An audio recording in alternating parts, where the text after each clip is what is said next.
តារាឲ្យតែឈឺសុំជំនួយហើយពេលជាវិញអូក្លីបហៃសូដើរលេងផឹកស៊ីសម្ញែងអួតទ្រព្យសម្បត្តិហឺហាណាស់ពីអននេះតែងលឺទស្សនិកជនមួយចំនួនតូចគាត់លើកឡើងបងប្អូនអ្នកសិល្បៈមួយចំនួនណាគាត់បានភាពហឺហាស្អាតធម្មតាគាត់ត្រូវតែតែងខ្លួនឲ្យក្លីបឲ្យស្អាតដើម្បីទាក់ភ្នែកទស្សនិកជនឲ្យមើលគាត់បើគាត់អត់ស្អាតគាត់អត់ស្លៀកពាក់លយក្លីបអីសួរថាមានទស្សនិកជនណាមកគាំទ្រឲ្យមកស្រឡាញ់គាត់ប្រធានបទអ្នកសិល្បៈពេលឈឺលើកដៃសុំជំនួយរង្គោះនឹងកើខ្លាំងខណៈអ្នកដឹកនាំសម្ដែងហងមាសត្រូវមិនបានចេញនិយាយច្បាស់បែបនេះទទួលយកធម៌ពលគ្មានជាតិហ្គាជាមួយគ្រុឌជួឆើតមិនត្រឹមតែយានយន្តថ្មីទោះជាយានយន្តកំពុងប្រើប្រាស់ក៏អាចយកការគ្រីមក LLC ដើម្បីទទួលបានប្រាក់កម្ចីរហូតដល់ 75% នៃតម្លៃយានយន្តដែលកំពុងប្រើប្រាស់អ្នកដឹកនាំសម្ដែងរបស់ហងមាសលោកអ៊ីកូវ៉ាក់សុងកាលពីម្សិលមិញនេះបានចេញឃ្លីបវីដេអូមួយដែលមានរយៈពេល7-10នាទីបកស្រាយជុំវិញប្រធានបទតារាសាស្ត្រដែលកំពុងតែរង្គោះរង្គើក្នុងរង្វង់អ្នកសិល្បៈគឺពាក្យថាអ្នកសិល្បៈពេលឈឺដឹងតែលើកដៃសុំជំនួយតាមរយៈវីដេអូលោកអ៊ីកូវ៉ាក់សុងបាននិយាយថាអ្នកសិល្បៈមួយចំនួនមានភាពហឺហា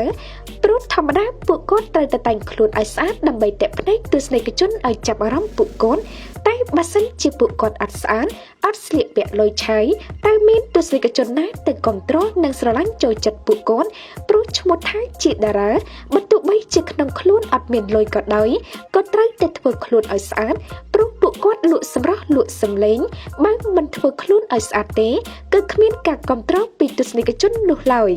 លោកអ៊ីកូវ៉ាក់សុងបន្តថាតារាសម្ដែងទម្រាំតែបានសម្ដែងមួយរឿងមិនមែនតិចថ្ងៃនោះទេជួនកាលអ្នកខ្លះមួយខែទៅកន្លះឆ្នាំហើយទឹកប្រាក់ដែលទទួលបានសម្រាប់តួធំអ្នកខ្លះទទួលបានពី$1,500ទៅ$3,000តែប៉ុណ្ណោះប៉ុន្តែត្រូវចំណាយពេលថតជាច្រើនខែទើបបានលុយទាំងអស់នោះមកដើម្បីផ្គត់ផ្គង់ថ្លៃចាក់សាំងទាំងថតនិងថ្លៃសម្ភារបំពាក់ស្ទើរតែមិនចុះគ្រាន់លោកថាបាននិយាយអ្នកដើរតួម៉ែតួឪពុកដែលពួកគាត់សម្ដែងធ្វើជាអ្នកមានត្រូវបានគេថាពួកគាត់ហៃសូ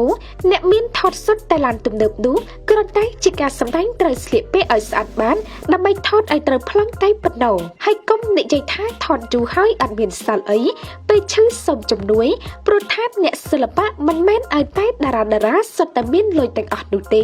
អ្នកខ្លះទៅឲ្យតែបានថតតែប៉ុណ្ណោះខណៈឈ្នួលត្រឹម$30ទៅ$50តែប៉ុណ្ណោះសម្រាប់អ្នកសម្ដែងក្មេងដែលទើបនឹងចូលថតថ្មីលោកអ៊ីកូវ៉ាក់សុងក៏សង្កត់ធ្ងន់ថា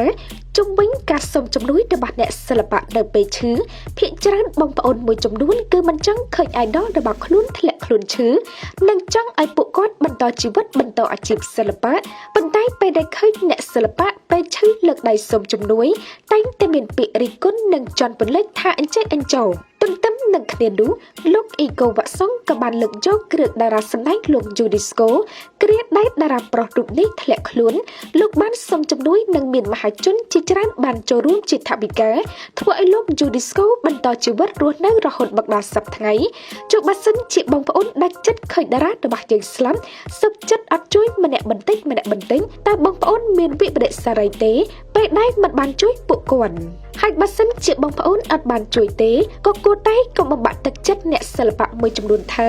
ឲ្យតែពេលឈឺដឹងតែសុំជំនួយប៉ុន្តែពេលជាដឹងតែដើរសប្បាយហៃសូអញ្ចឹងហើយកុំប្រើពាក្យទាំងអស់នឹងអីបើជួយបានក៏ជួយតែបើជួយមិនបានទេសូមកុំវត្តកអីទុកឲ្យគេអ្នកដែលមានសទ្ធាគេជួយការលើកឡើងរបស់លោកអ៊ីកូវ៉ាក់សុងមានមហាជនអ្នកលេខបណ្ដាញសង្គមជាច្រើនគាំទ្រជាពិសេសអ្នកសិល្បៈត្បិតពាក្យទាំងអស់នេះគ្រប់គ្នាសុទ្ធតែចង់បានប៉ុន្តែមិនមានឱកាសឬមិនហ៊ានចេញនិយាយ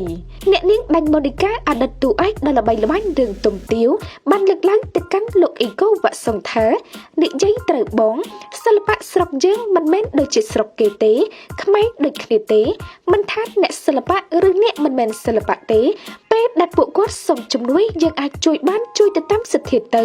តែបើមិនអាចជួយក៏កុំប្រើសម្ដីជន់ពន្លិចគ្នាព្រោះមនុស្សម្នាក់មានជីវិតតែងជួបទុក្ខជៀសមិនផុតទេ